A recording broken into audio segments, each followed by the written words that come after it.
U lijepoj atmosferi koju je na stadionu Koševo napravilo oko 18.000 gledalaca, željezničar je zasluženo savladao kiparskog viceprvaka ekipu Anortosisa.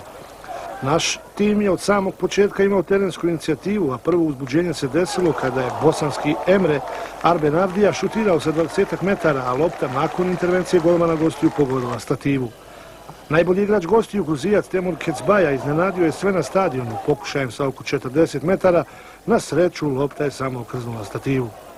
Najbolju priliku u prvom dijelu Željo ima u 25. minuti kada je Gredić šutirao iskosa sa desne strane, a stekao se dojam da je bolje rješenje bilo ubaciti loptu prema Raščiću koji je bio potpuno sam. Iz prvog dijela izdvajamo i šanse Gredića i Muharemovića. U drugom dijelu se igralo nešto slabije, a iz prve prilike u nastavku naša ekipa je došla u vodstvo.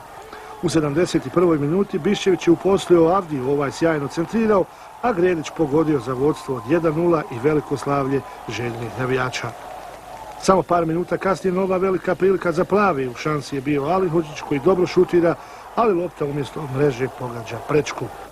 Nakon toga u posljednjih 10 minuta očigledno oba tima su čekali kraj zadovoljni rezultatom, pa većih uzbuđenja nije bilo. Gosti sa Kipra su u Sarajevo došli da sačuvaju svoju mrežu, ali na sreću u tome nisu uspjeli, pa će na Kipar naš tim putovati sa golom prednosti, koji nadamo se može biti i presudan u pokušaju prolaza u prvo kolo Kupa UEFA. Inače u timu željezničara treba istaći dobru partiju Jahića i Gredića, kao i igru zadnje linije, dok je posebno u vrhu napada bilo dosta problema u igri Želje. Revanš se igra na Kipru za 14 dana, a ostaje nada da će željezničar odigrati još bolju utakmicu nego sinoć na Koševu i plasirati se dalje.